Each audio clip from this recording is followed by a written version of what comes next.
Welcome to video 4, installing Chef server. Here we were wanting to log into the Chef Manage console and we didn't really know what the password was from video 1, looked it up, and the password is example pass. So in this case we had made in video 1 the name admin and the password example pass. Note the URL up here. So I'm just using an IP address, which I assigned a static IP address to CentOS 7 HTTPS, so I had to accept a certificate and a login. So let's try and get on here with admin. And the password, whoops, not in caps. And the password example pass, which we made up the password example pass when we configured Chef server. So the default password is not example pass. It's going to be whatever you set it to when you first set this thing up. So the initial login name and the password will not be the same as this. It's whatever you set it to when you first set it up. I just used example pass as somebody else used that. I just copied it, so that's fine. Let's log in. So here, welcome to the management console. I haven't seen this in 2 years, so it's probably a bit different than what I'm used to. But let's go to the tabs and see what we have. So as I recall, you had to use this thing to download keys, and it looks to be the same. So here it looks like run counts on servers. If we had servers installed here, it would give us run counts. Okay, so it knows my org is Jeffrey Fall, which I told it signed as admin group, admin user, which is good. There's no servers in here running yet. Run history, what's in here? Nothing found yet, so that's fine. What can we do with policy here? There are no cookbooks yet, no roles yet, no data bags yet, no environments yet, and I do have one client here, validator. Interesting.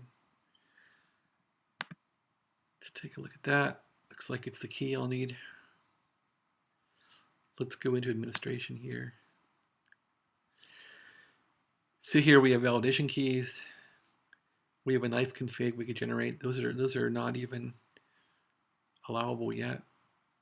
Users, which we could make another user here instead of admin, which might be useful. Could change groups here.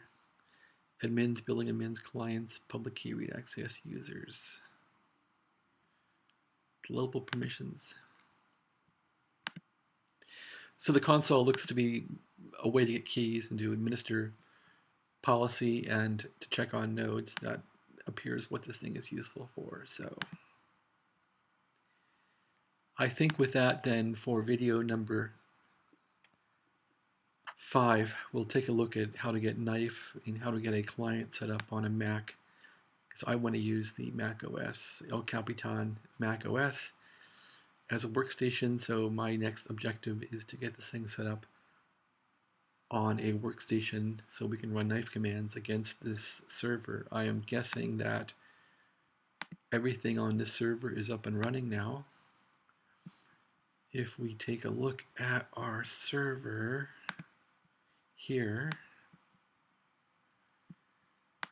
everything should be here and running, so pretty happy with how all these commands came out. Anyway, what commands did we use then for all this? Let's go through them all again. Let's start up at the beginning, perhaps. Okay. So we know that command didn't work. This one worked, where we did a chef server control, user create, admin, email address, and example pass. That's how we logged into the console, and we have an admin.pem key. Okay, then we did our org create, and you can see I spelled my name wrong with 2 R's. So we have another key here called Jeffrey Fall validator.pem. Okay, and what else did we do here? We turned off SE Linux, as you recall, and rebooted the server. We turned off the firewall.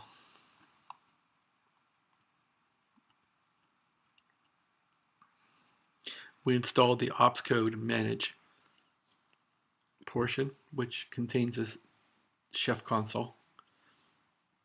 Rebooted the server to get SE Linux gone.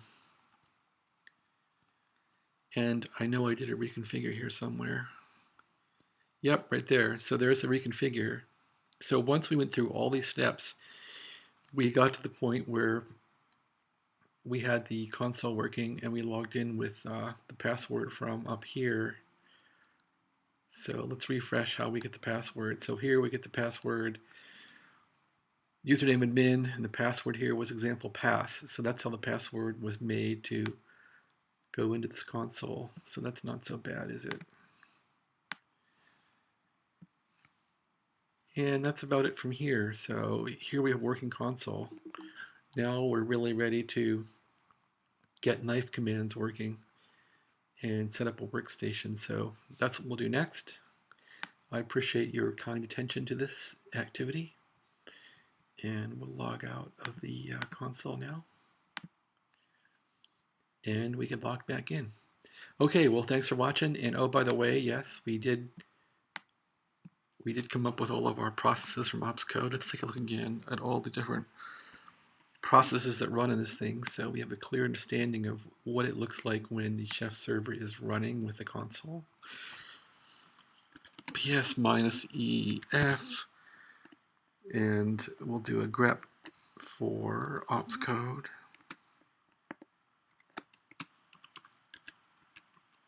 This gives us an idea of everything running on here. Whoops, let's make this right.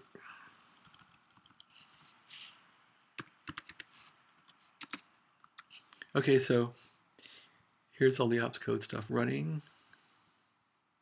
There's a lot of it. Wow, there's a real lot of it. So